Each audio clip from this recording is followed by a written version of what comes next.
Bo día, antes de nada, bueno, pedir perdón por este pequeno retraso que sempre, bueno, pois o tráfico na cidade está moitas veces complicadiño, entre que chegamos e aparcamos, bueno, pois quero pedir esas disculpas. Dende logo, bueno, unha vez máis, pois vimos dous concelleiros, bueno, pois para tratar un tema tan importante como é a conciliación de actividades do verán, tanto dos centros socioculturais como por parte da Concellería de Educación.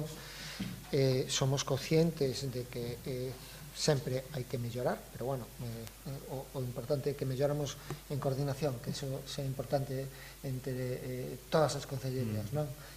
O ano pasado fixemos, fomos tamén, bueno, pois un pouco tratados aí con esas críticas que xa non chego a entender, pero, bueno, o importante é buscar un espazo donde os cidadáns entendan que estas actividades para a conciliación deben de ir da mau de cantas máis concellerías mellor. Dito isto, bueno, pois nada, quero darvos a benvida, bo día a todos e todas. É o que tengo directo, que ao final estamos un pouco así ca garganta. Hoxe comparecemos para informar das prazas e horarios nas actividades de conciliación de verán que imos levar a cabo bueno, ao longo do presente ano, no verán, tanto nos centros socioculturais como no espazo de Lecer María Miramontes. As que llevan a sumar en breve, pois as desenvolvidas tamén nos centros educativos. Como non podía ser de outra maneira, temos previsto, bueno, pois ofertar 242 plazas de conciliación, 102 nos centros urbanos e 140 nos centros socioculturais do rural. Como ben sabedes, onte en Xunta de Goberno, bueno, pois o que aprobamos foron os prezos das actividades específicas de tempo libre que entran dentro deste horario de conciliación, que, bueno, pois, como ben dixen, pois se van a desenvolver tanto no rural como no urbano. No urbano, pois, van a ser os centros socioculturais de Santa Marta, Ponte Pedreña, Trisca e Vite. Este ano a Trisca, pois, é un centro novo onde se vai a facer esta conciliación.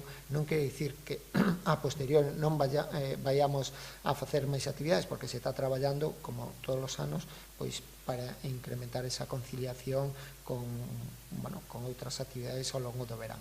Este é un primer avance. Xa, como ben dixen, foi aprobado onte en Xunta de Goberno a aprobación dos prezos. Bueno, estamos traballando xa no cartel, que tamén, bueno, pois está bastante avanzado. En breve, pois, xa o pondremos a disposición dos veciños, porque a partir do día 5 pois se podrán inscribir. Estas actividades son programadas, bueno, como ben dixen, pois as vamos a presentar xa en breve e levarase a cabo entre 1 e o 29 de xullo. Podese solicitar o mes completo cun custe de 80 euros ou por quincenas cun custe de 40 euros. Pero este ano, bueno, pois igual que o ano pasado, temos a posibilidade non, se van a aplicar os distintos tipos de descontos, pois para familias numerosas terán o 50%, na mesma medida que as familias monoparentais, ou ben, pois, aquelas que teñan discapacidade ou diversidade funcional, ou mesmo os pensionistas. Por outra banda, pois, bueno, pois redúcese o prezo para aquelas familias que teñan 2 ou máis irmáns, pois se vai a reducir nun 20% en cada programa. As actividades, bueno, pois serán de balde para aquelas familias nas que 2 membros estén desempregados ou unha situación en risco social, que, bueno, esas circunstancias as deberán de documentar cun informe previo pois por parte do Departamento de Servicios Sociais. Como dixen, pois, bueno, está previsto que o vindeiro 5 de maio abra o prazo de prescripción, pechará o 20 de maio. as follas de prescripción, que, bueno, eu xa teño un adianto aquí, se poderán descargar na página web do Concello, pero tamén se poderán recoller nas conserxerías de centros socioculturais. As familias poderán achegar a documentación cuberta a través do correo electrónico que, bueno, viveoverán@santiagodecompostela.gal. Bueno, aquí pois a miña intervención, porque nos faremos unha intervención destas actividades a posteriori nos vindeiros días. Bueno, Rubén, outra vez máis nos toca aquí coordinarnos e conciliar. Bueno, facer un reparto xeográfico, unha das cousas que permite aproveitar os centros socioculturais como unha das ferramentas para estender os programas de conciliación e dar unha cobertura territorial amplia dentro do que é a cidade, tanto no ámbito urbano como tamén no ámbito rural. Incluso é habitual que, polas características que teñen moitas veces os centros urbanos, incluso unhas familias de urbanos se animen a levar os nenos hasta a radio, porque invirten a circulación no sentido da mobilidade, porque son centros que normalmente se atopan en zonas menos urbanizadas, incluso en ocasións son preferidas por ese motivo. E despois, outro programa que se fai desde o Departamento de Educación e que xa vimos desenvolvendo nos períodos non lectivos, tanto en Nadal como en Semana Santa, en Entroido, é o da Ludoteca Municipal, que arrancou durante este curso escolar o seu funcionamento. Como saben, é un programa que funciona de 3 a 12 anos e o seu funcionamento é gratuito. Durante o período escolar, como é o vixente, cando hai horario lectivo, funciona polas tardes, como xa se explicou varias veces. As familias acuden a complementar polas tardes os seus programas. Nos períodos non lectivos, onde se fai, digamos, unha programación completa. No caso de verán, sendo un período moi extenso, faise tamén por quincenas organizadas, excepto a primeira e a última semana, a primeira que é a última de xuño e a última que é a primeira de setembro, que son turnos específicos. Ao contrario que en centros socioculturais, en principio cada familia pode apuntar un máximo de 2 quendas, porque na ludoteca, que digamos ten un programa específico de atención, preténdese favorecer a rotación de distintos perfis, de distintas familias da cidade, frente a outros servizos que se pretenden máis continuos. De todos os xeitos funcionará, como digo, durante todo o verán. Neste caso as prazas son gratuitas, debese prestar, eso sí, atención ao sistema de inscripción, porque para facer a inscripción é preciso a alta previa. As ludotecas están suscritas ao sistema do RUEPS, do Registro Unificado de Entidades Prestadoras de Servizos Sociais, e, polo tanto, requiren de alta na instalación, que se debe facer no registro municipal. As familias que estén xa dadas de alta, que son moitas delas, que xa utilizan os servizos, non é necesario que o completen porque xa está feito. Só se deben inscribir para o concreto servizo de verán. Lóxicamente, un dos obxectivos é sempre atender as necesidades de conciliación das familias, como é tamén nos centros socioculturais. Eu sei que os programas de conciliación e, ademais, hai outras formacións que fan ben, poñen unha especial incidencia na importancia que ten para as familias hoxe en día a posibilidade de conciliar polas necesidades laborais, pero non só, tamén polas necesidades para ter tempo libre. De feito, por exemplo, eses servizos en horario lectivo de tarde moitas veces permiten ás familias facer unhas compras, a necesidade de ir co neno a todos os sitios, en fin, ese tipo de necesidades. Tamén é certo que no ámbito da conciliación laboral, pois incluso é difícil para os concellos poder cubrir toda a gran variedade de situacións que existe, sexa Santiago ou sexa calquera outro, senón que é algo que se debe abordar desde múltiples puntos de vista, tanto dentro do ámbito interno da empresa, as opcións de flexibilidade que se procuran, desde o ámbito das prestacións públicas, programas como este, da Ludoteca Municipal ou dos centros socioculturais, e tamén de atención ás incidencias que xurden nas familias. Por exemplo, unha das cousas que a min parece máis salientables que se levan adiante co plan de igualdade que lanzou o goberno, eso de que chamaron moi erradamente os famosos 12.000 millóns de Irene Montero. Moitos desas prestacións son, en realidade, prestacións de tipo laboral e social para as familias, e unha delas é un permiso para a enfermidade de contingencia común dos fillos, máis alá das reduccións de xornada que se existían no Estatuto dos Traballadores, cun pequeno permiso para esas pequenos tempos nos que o neno se pon enfermo e as familias pois encontran dificultades para atendelo. Eses pequenos cambios son moi importantes para as familias. Aí, pois, os concellos tamén temos que aportar a eses programas mediante, creo que esta é a maneira, mediante programas de prestación que permitan tamén acudir a servizos públicos que complementen as posibilidades que ofreza as propias empresas ou a flexibilidade laboral que se dispoña, que non en todos os casos é a mesma.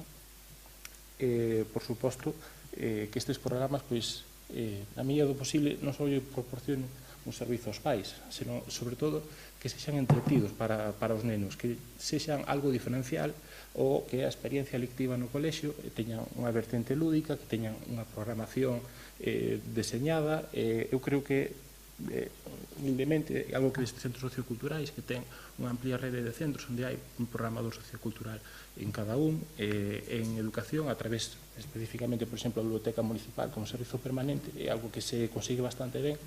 Non me remito tanto ás miñas propias declaracións, senón, por exemplo, ás enquisas de satisfacción que estamos tendo por parte de familias e usuarios. En ese sentido, convido a prensa, se algún día quere achegarse a ludoteca ou a algún dos servizos de centros socioculturais a ver o funcionamento e incluso entrevistarse cos usuarios e cas familias, pois aí queda ofrecido. Nada máis, nos detalles por escrito, pois tedes os detalles tamén dos concretos turnos e quendas para ampliar un pouco a información numérica de detalle, pero sería isto, se non hai ninguna dúbida máis. Ou alguna pregunta? Sí, eu queria preguntar a Javier Fernández se esas inscripcións se poden facer tamén vía física, porque decía que había que mandar o correo electrónico, tamén se poden presentar... Sí, se poden presentar físicamente, as animadoras socioculturais e o personal administrativo dos centros socioculturais, pois colaboran como non podría ser de outra maneira, non? Sabemos das especiais circunstancias que teñen algunhas persoas maiores a hora de cubrir, pero como se ven facendo habitualmente. Dende logo, eso non é un problema para nós. El cargo máximo de plazas que hai na... 73. Bueno, e despois sobre outros temas, quería preguntar yo ao concelleiro de obras pola suspensión das obras do hórreo, como non se proxectara nun inicio semáforos nunha das arterias principais de Compostela. Bueno, iso é unha pregunta que me fixeron onte na rúa, algo que agradezco que mo preguntes, de verdad, porque, pois é moi fácil. Este é un proxecto que xurde no ano 2020, donde o que se busca é facer unha actuación que se merece a contorna, porque hai que entender que a intermodal se acababa de facer, é certo que tamén había que resolver uns problemas dunhos escalós que ali quedaron, estaba contemplado toda esta intervención na zona. Pois se fixo como se fai sempre con calquer proxecto, se presenta aos diferentes departamentos, e os diferentes departamentos, como iba a quedar unha plaza moi aberta, pois entendía que non facían falta esos semáforos. Unha vez que xa está máis definida o que é a obra, que xa estaba en execución neste ano 2021, pois por parte do Departamento de Tráfico entendían que podría haber un problema, non? Ao ser unha plaza tan aberta e cun tránsito de vehículos, neste caso, que están a pasar, pois que podría provocar, non? Unha situación de perigo. Pois eu entendía perfectamente que habría que facelo ahora encaixado. Dende logo xa se deixaron ao longo da obra que estamos a realizar, as canalizacións, é un tema solamente de compra dos semáforos e de mobiliario. Pois aproveitou un pouco para isto. Pero hai que entender que nós estivemos sempre en contacto con Adif, porque eles van a realizar en breves, xa comenzaron a facer as obras da praza, e nós, ao final é un proxecto vivo, porque tiñamos que estar falando con eles para que a nosa intervención, ao final, sexa compatible ca que eles están a facer. por exemplo, pois o ascensor, xa deixamos unha pequena rampla que eles pois terán que volver a subir na rúa de Hórreo, non? Por exemplo, non vamos a intervir tampouco na barandilla porque xa van a intervir eles. O sea, eu non lle vexo maior problema porque nós no momento en que isto nos lo comunican por parte do Departamento de Tráfico, pois actuamos como non podría ser de outra maneira. Sería moito peor acabar a obra e que dixéramos, se nos olvidaron os semáforos. Non, nos, cando estamos facendo o proxecto, se estaban executando as obras, pois o pusemos, xa estaba posto o proxecto no Departamento de Tráfico, eles pois nos transmitieron, non? Que por seguridade era moito mellor, incluso os parterres para que a xente non pasara por calquer zona sin un control, non? Que non nos pase ao mellor como na praza de Xería, non? En Concheiros, que non nos boten despois as culpas. As cousas hai nas que facer, e da que leven un mes máis ou 2 meses que queden ben para sempre, que non teñamos que volver a actuar na zona. E cando se deron conta desa necesidade, non sei se se podría ter feito este modificado antes de evitar esta suspensión. Bueno, é que os modificados nestes momentos son máis complexos, non, do que parece.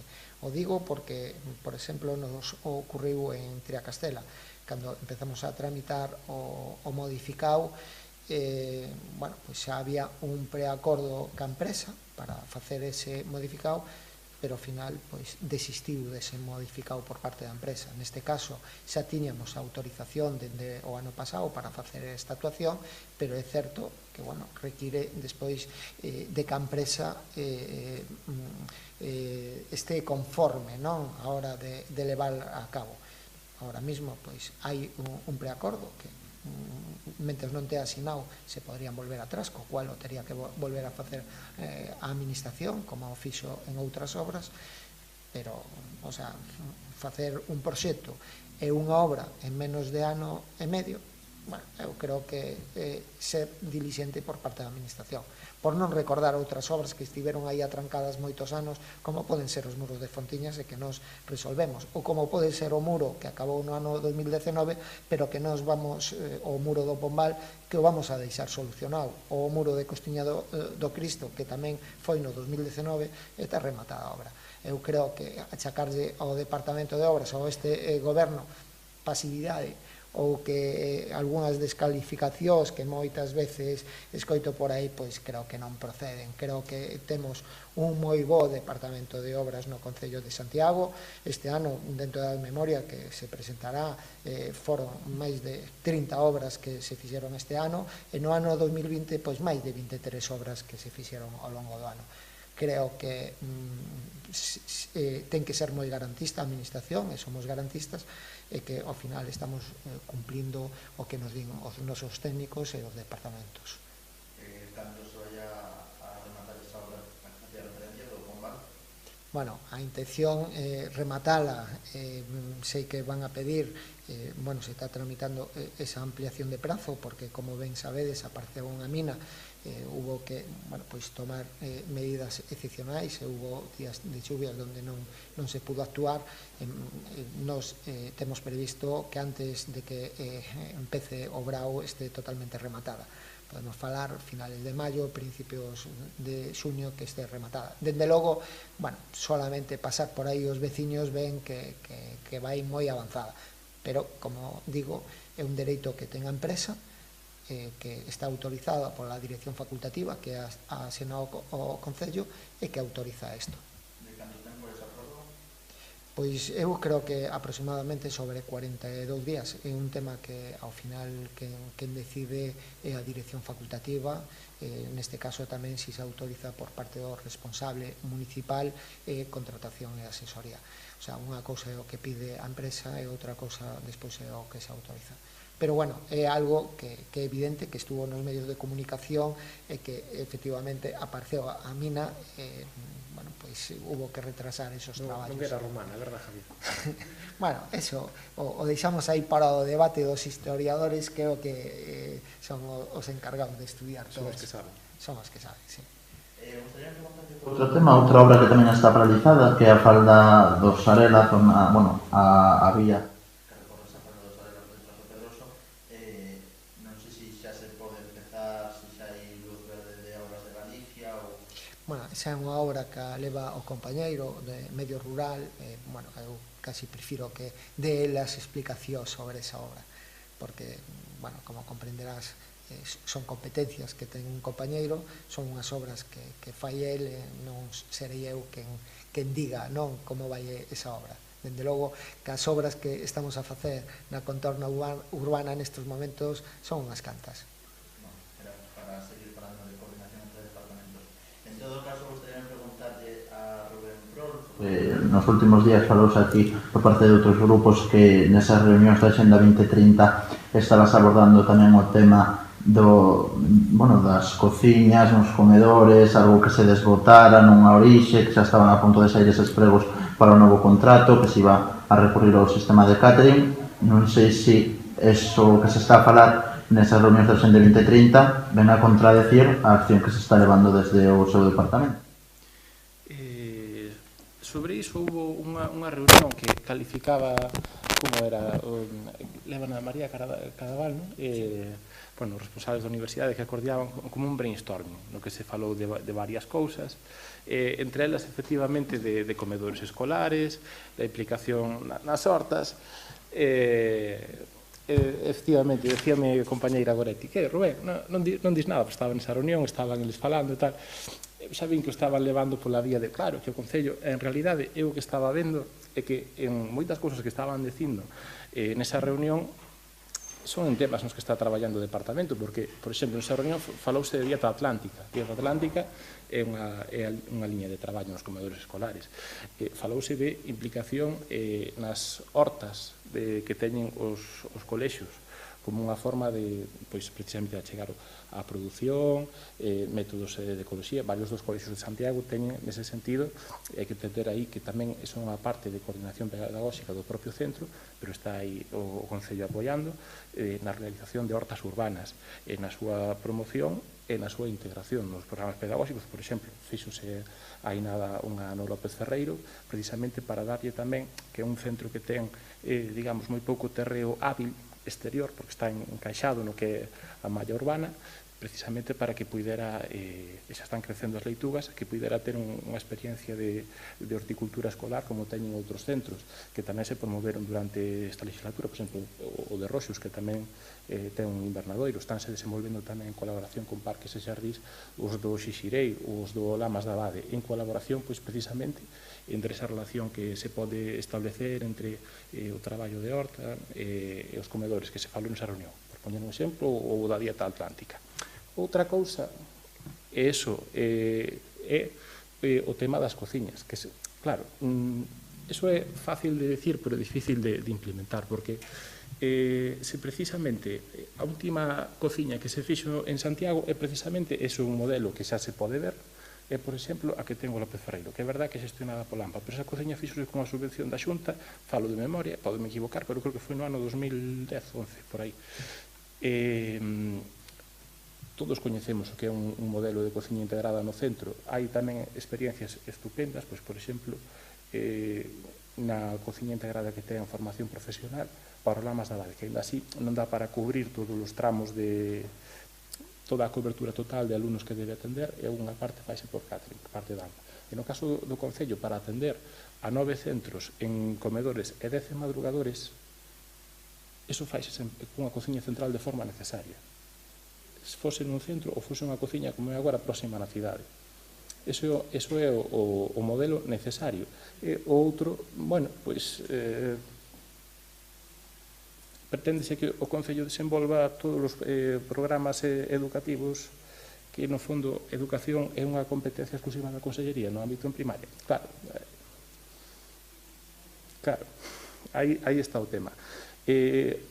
Pódese ver a implicación orzamentaria que ten o Concello nese aspecto simplemente vendo a evolución dos orzamentos en materia de comedores escolares.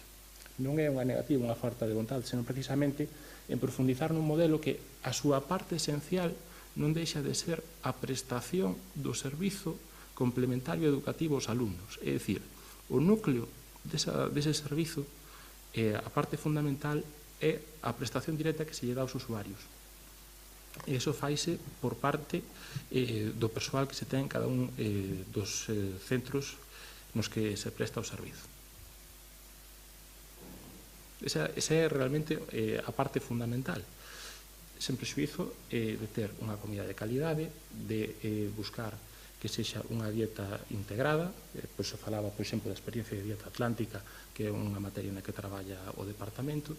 En fin, eu non vexo tanta diferencia.